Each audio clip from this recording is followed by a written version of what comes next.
Selamat sore adik-adik semua. Pada kesempatan kali ini saya akan memberikan kuliah mengenai estimasi variabel instrumental untuk evaluasi dampak kebijakan publik. Kita akan mulai kuliah pada kali ini dengan membahas mengenai mengapa sih kita butuh mengevaluasi. Jadi tadi kan kita mencoba untuk mengetahui evaluasi dampak kebijakan publik. Nah, pertama kali yang mungkin harus kita diskusikan di sini adalah mengapa sih butuh evaluasi, gitu ya. Nah, selama ini banyak sekali program-program dan kebijakan-kebijakan pemerintah sudah digelontorkan, tetapi kita harus lebih paham gitu, kira-kira apakah outcome yang menjadi target itu sudah tercapai atau belum. Jadi kita pengen tahu target dari populasinya apakah sudah tercapai, kemudian bagaimana perubahan dari target program tersebut, apakah juga bisa terpenuhi atau tidak. Kemudian selain itu kita butuh evaluasi karena di sini kita ingin mengetahui apakah target group dari program itu juga ada perubahan. Selain itu, kita juga butuh melihat apakah desain program yang sudah dibuatkan dalam kebijakan ini bisa ditingkatkan lebih bagus atau justru kemudian harus dihilangkan dari kebijakan atau program tersebut. Nah, selain itu kita juga harus melihat tentang cost effectiveness. Jadi apakah kemudian program atau kebijakan ini sangat boros dari sisi pembiayaan atau tidak. Nah, selain itu kita juga harus mempertimbangkan bahwa selama ini yang menjadi target atau goal dari evaluasi program itu adalah melihat apakah dari sisi belanja pemerintah itu sudah terserap semua gitu. Jadi sebenarnya kan ini dari sisi input gitu ya, yang kemudian menjadi ukuran. Kemudian ada lagi contoh apakah kemudian buku teks yang ditargetkan pemerintah diberikan kepada sekolah dasar itu apakah sudah terdistribusi semua. Nah, sebenarnya ini kurang tepat gitu kalau kita ingin mengevaluasi suatu program atau kebijakan. Nah, akan lebih bagus kalau kemudian kita mengevaluasi kebijakan itu dengan outcome yang menjadi target dari sasaran program tersebut.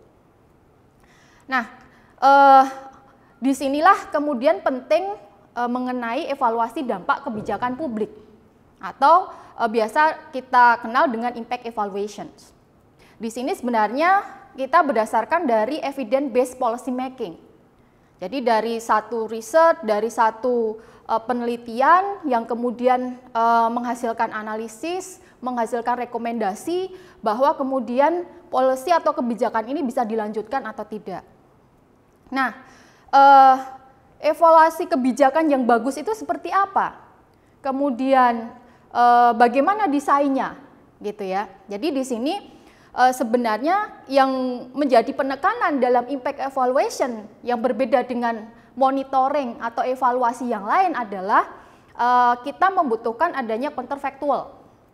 Sebagai contoh adalah ketika saya misalkan sebagai penerima program atau kebijakan, katakan Raskin.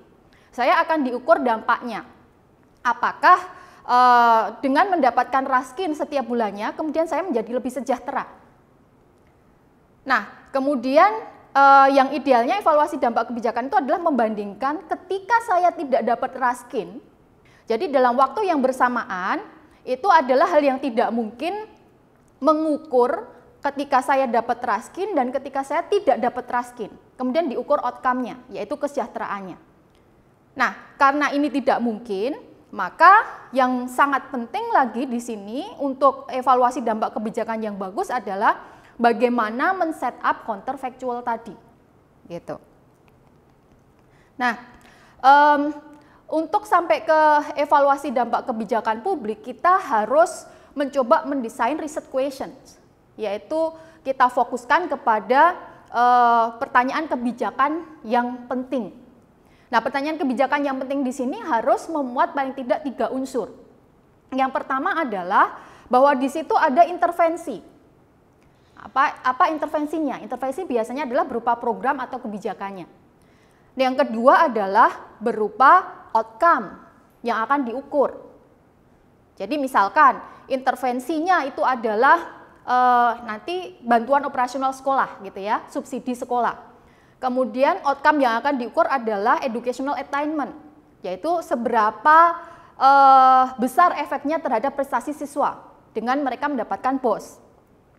Nah, kemudian target populasi. Target populasi ini adalah kebijakan atau program tadi itu sasarannya kepada siapa?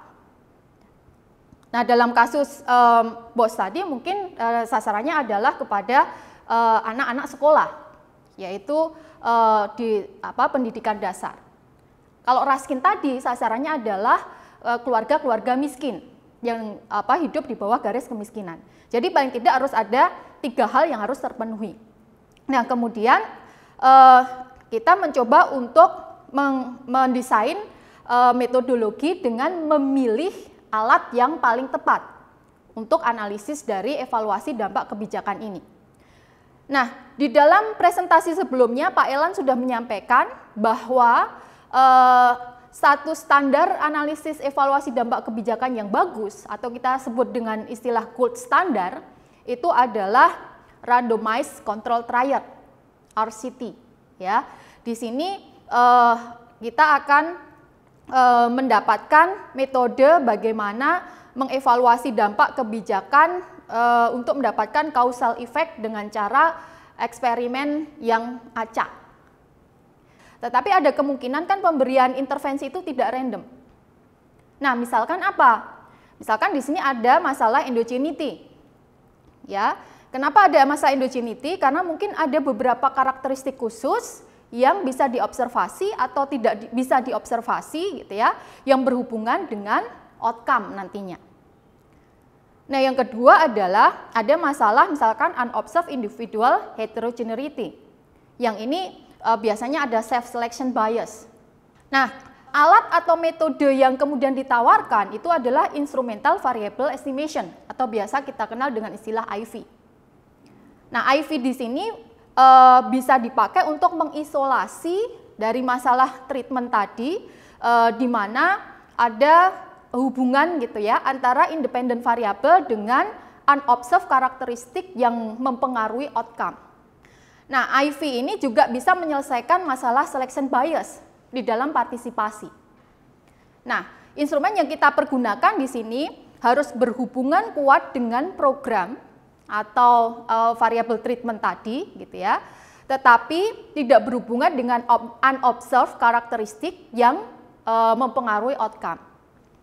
Nah, IV di sini dipakai untuk memotong hubungan gitu ya antara error term dengan independent variable.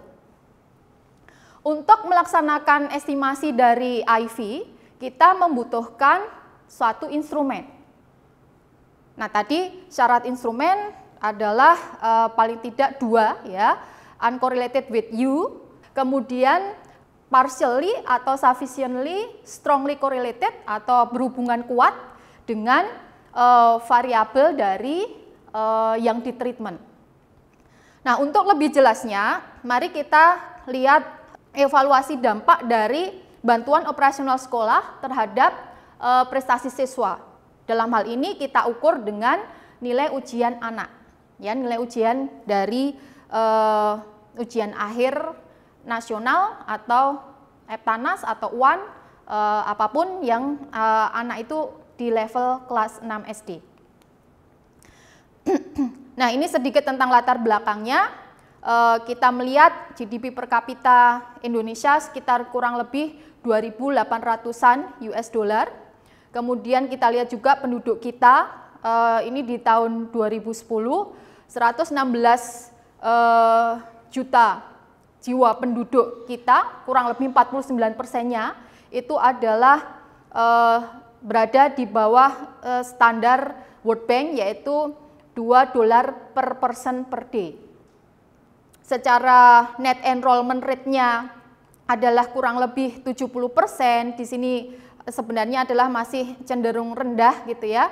Maka program bantuan operasional sekolah ini diluncurkan untuk sebagai kebijakan meningkatkan kenaikan enrollment rate dan mungkin untuk meningkatkan kualitas juga dari pendidikan di level pendidikan dasar. Kalau kita lihat struktur populasi kita seperti ini, yaitu kita didominasi oleh penduduk usia produktif, gitu ya. Nah, jadi akan menjadi hal yang sangat penting pada penguatan pendidikan dasar. Nah, kemudian ini adalah data mengenai background dari public spending on education. Jadi kita hitung dengan percentage dari GDP. Ya, kalau dilihat di situ perbandingan antar negara, ya, Indonesia termasuk bisa dibilang lebih rendah dibandingkan dengan negara-negara maju yang lainnya. Yang paling tinggi misalkan di situ adalah Denmark. Nah, ketika kita bicara net enrollment rate, kita bisa melihat di sini memang primary school adalah yang paling tinggi, yaitu hampir 100%, gitu ya. Meskipun kalau kita bandingkan dengan yang lain, kayak junior high school, SMP, SMA semakin turun.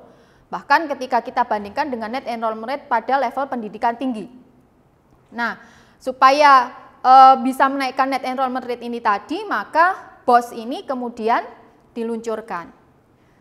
Nah, sebenarnya BOS ini bukan merupakan subsidi sekolah yang baru.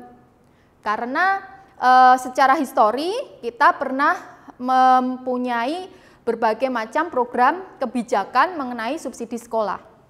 Jadi kalau kita lihat di sini ada JPS Scholarship, kemudian ada JPS Block Grant, kemudian ada BSM Scholarship, ada BSM Block Grant, kemudian yang terakhir ini adalah BOS. Ya, kita bisa melihat berapa sih rupiah yang diterima oleh siswa. Jadi kalau BOS itu adalah per student, kira-kira dia akan mendapatkan untuk SD adalah 400-an ribu per student per annum, yaitu per tahunnya. Semakin ke sini semakin naik. Kalau SMP 575.000. Nah, ini dibandingkan dengan yang sebelumnya sebenarnya adalah cukup signifikan.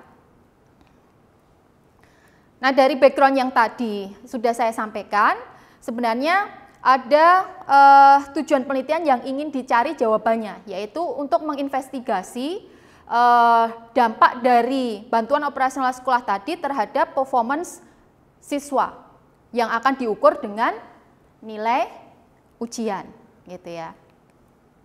Ada beberapa literatur yang kemudian menjadi referensi utama di sini, terutama mengenai conditional cash transfer, ya.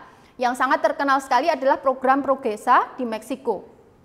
Kemudian setelah ada pelopor program Progresa untuk conditional cash transfer tersebut, mulai bermunculan program-program CCT lain di beberapa negara, seperti di Pakistan, kemudian di India, kemudian di Latin Amerika, dan bahkan di Amerika Selatan. Jadi ini ada beberapa literatur yang sudah sangat banyak gitu ya mendiskusikan mengenai conditional cash transfer. Nah, sementara di Indonesia sendiri itu juga cukup signifikan studi yang pernah dilakukan seperti yang dilakukan oleh Sparrow tahun 2007. Dia mengevaluasi dampak social safety net di dalam pendidikan. Kemudian ada Cameron, yaitu tahun 2002 dia mengevaluasi dampak social safety net scholarship terhadap dropout. Jadi ukuran dari performance student itu bisa kuantitatif dan bisa kualitatif, yaitu misalkan enrollment rate, kemudian dropout rate, kemudian bisa juga kalau kualitatif dari sisi kualitasnya adalah apakah tingkat pendidikannya itu semakin bagus atau tidak, yang kemudian nanti akan saya ukur dengan nilai ujian. Nah, ini kalau kita bandingkan beberapa efek dalam magnitude gitu, dampak dari subsidi sekolah di berbagai negara. Nah, dari hasil studi ini saya menemukan sebesar 0,28 unit, ya. Jadi dibandingkan dengan yang lain marginal effect-nya sebenarnya ini ya cukup bagus gitu ya dampaknya, karena yang lain bahkan ada yang sangat kecil sekali yaitu 0,009. Jadi kalau kita hitung dalam persentase, dari studi ini menghasilkan persentase yang proporsional dengan standar deviasi sebesar 21,13%. Kebanyakan dari studi outcome yang dihitung itu adalah enrollment rate. Dan ada juga yang dropout rate. Nah, sementara studi ini menghitung outcome-nya dengan nilai ujian. Ada juga dari Chile, di sini adalah dia menggunakan nilai ujian juga. Nah, data yang dipakai menggunakan data IFLS gelombang ke-4 gitu ya. Kemudian kita lihat ini adalah deskriptif statistik dari data di IFLS-nya. Proporsi antara SD dan SMP, kemudian kita bandingkan lagi yang mendapatkan BOS dengan yang tidak mendapatkan BOS. Jadi karena riset ini adalah masih dalam early stage dari implementasi program BOS, maka kita bisa melihat yang mendapatkan BOS adalah masih sekitar di bawah 20-an%. Baik yang SD maupun yang SMP. Kemudian ini adalah rata-rata dari pengeluaran untuk biaya sekolah per tahunnya. Jadi kalau kita lihat strukturnya, kebanyakan memang pengeluaran adalah di tuition fees, exam fees, book cost, kemudian ada uniform, dan lain-lain yang kaitannya sama operasional di sekolah. Nah, kemudian pengeluaran yang lain adalah kalau misalkan si anak itu adalah tinggalnya remote atau jauh dari sekolah, maka akan ada pengeluaran housing cost and food karena dia tinggal tidak bersama orang tuanya. Nah, BOS ini harapannya adalah bisa mengcover operasional yang ada di sekolah tadi. Jadi tuition fees, exam fees dan sebagainya ini tidak kemudian harus dibayar lagi oleh si siswa. Nah, kalau kita lihat strukturnya pendapatan orang tua, di sini kita bisa bandingkan antara yang BOS dengan yang non-BOS. Yang non-BOS memang rata-rata cenderung lebih tinggi penghasilannya dibandingkan yang siswa mendapatkan BOS. Nah, kemudian untuk mengobservasi siswa yang mendapatkan BOS itu, kita menggunakan kriteria miskin yang dipakai oleh BPS. Kurang lebih ada 14 kriteria miskin di sini. Di antaranya adalah misalkan di sana no toilet at home, no electricity at home, kemudian drinking water apakah dari sumur atau tidak dan sebagainya. Jadi ini ada di dalam standar 14 kriteria miskin di BPS. Nah, kemudian kita lihat tentang struktur nilai ujian dari si anak. Kalau kita bandingkan antara penerima BOS dengan yang tidak mendapatkan BOS, sebenarnya cenderung relatif mirip gitu ya, karena dia distribusinya juga hampir kayak distribusi normal. Nah, setelah kita melihat gambaran data tadi, metodologi riset yang dipakai adalah seperti ini. Jadi kalau kita menggunakan OLS, dependent variabelnya adalah nilai ujian. Kemudian independent variabelnya sebagai variabel yang mendapatkan treatment, mendapatkan BOS, di sini adalah dummy, yaitu akan sama dengan 1 kalau dia mendapatkan BOS, akan sama dengan 0 kalau tidak. Oke. Nah, ketika menggunakan OLS ini, kemudian kita estimasi, maka ada kemungkinan masalah endogenitas yang menjadi menyebabkan menjadi bias dari hasil estimasi ini. Nah, paling tidak di sini ada 3 hal yang menyebabkan estimasi di dalam regresi OLS itu bias. Yang pertama adalah karena reverse causality atau simultaneity. Kemudian yang kedua, karena ada spurious correlation. Kemudian yang ketiga adalah self-selection. Nah, kalau OLS tetap dipilih untuk estimasi, kemungkinan hasil estimasinya akan bias. Oleh karena itu, riset ini kemudian menawarkan alat analisis pakai instrumental variable. Di sini kita menggunakan first state equation-nya, BOS sebagai variabel yang mendapatkan treatment, yaitu 1 kalau dia dapat BOS, 0 kalau tidak, adalah diinstrumenkan dengan head of village dan staff village. Nah, kenapa head of village dipakai? Karena seorang anak ketika dia mendapatkan beasiswa atau bantuan dari sekolah, itu biasanya diminta untuk menunjukkan bahwa dia itu memang dari keluarga yang tidak mampu. Nah, untuk bisa menunjukkan surat miskin, maka dia akan minta surat keterangan ke desa bahwa saya tidak mampu gitu ya. Dan biasanya yang memberikan surat keterangan itu adalah kepala desa. Sehingga probabilitas seorang anak itu mendapatkan BOS atau tidak itu biasanya juga dipengaruhi oleh keputusan dari kepala desa atau bisa juga dari staf dari desa tersebut ketika kepala desanya tidak ada. Nah, setelah first stage ini diestimasi, maka kita akan bawa ke second stage equations, di mana nanti nilai ujian itu akan diestimasi berdasarkan BOS head. BOS head itu adalah hasil estimasi dari first stage equation tadi, yang kemudian dikontrol dengan karakteristik dari individu, seperti gender, parental education, dummy location, dan sebagainya. Oke, nah harapannya dengan seperti ini maka akan meminimalkan bias. Nah, berikut adalah hasil four state least square-nya. Kalau kita lihat variabel yang paling penting untuk mengontrol probabilitas seseorang itu mendapatkan BOS adalah poverty index, itu signifikan. Kemudian IV-nya, instrumental variable-nya, head of village sama staff of village juga signifikan. Artinya dia memenuhi asumsi tentang IV ini, instrumental variable ini, bahwa variabel ini harus berhubungan dengan variabel treatment-nya, dalam hal ini adalah BOS. Nah, setelah itu kita akan membandingkan ya, setelah di first state regression kemudian kan masuk ke second state-nya. Second state itu adalah yang IV ini. Kita lihat di sini hasil estimasinya OLS dibandingkan dengan IV. Ya, memang semuanya signifikan, tetapi dari sisi dampaknya BOS terhadap nilai ujian anak itu berbeda. Ya, karena yang IV tadi sudah memasukkan potensi masalah, yaitu selection bias, kemudian endogenitas, sementara OLS itu belum.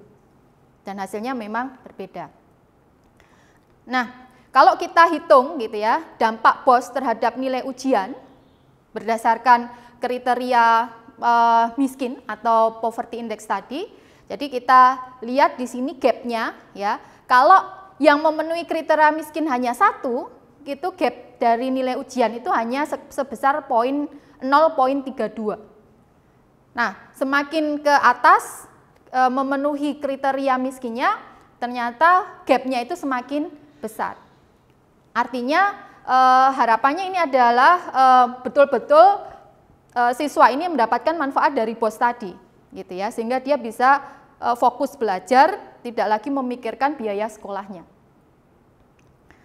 Nah, kalau kita bandingkan di sini secara grafik ya, kita bisa melihat perbandingan dari OLS estimation sama IV estimation.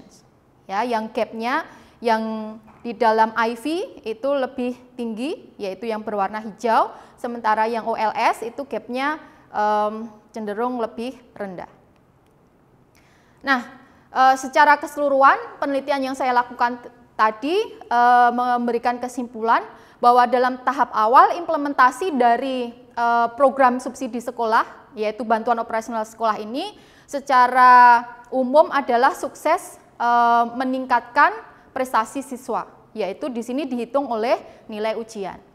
Kemudian di sini ketika kita melihat berdasarkan tingkat indeks kemiskinan, gitu ya, estimasi dari dampak BOS berdasarkan indeks kemiskinan menunjukkan bahwa siswa yang dengan kriteria yang lebih miskin di situ dan dia mendapatkan BOS ternyata mempunyai dampak yang lebih besar pada nilai ujiannya dibandingkan dengan siswa yang kurang miskin. Nah, terakhir siswa yang dengan kriteria sangat miskin, yaitu yang memenuhi sekian banyak kriteria, ternyata dia mendapatkan efek yang tidak terlalu besar pada peningkatan nilai ujian. Jadi secara keseluruhan bisa kita tekankan bahwa BOS ini sebenarnya adalah sangat bermanfaat bagi peningkatan education attainment di Indonesia, terutama di pendidikan dasar. Mungkin itu riset yang bisa saya sampaikan, mudah-mudahan banyak manfaatnya. Terima kasih.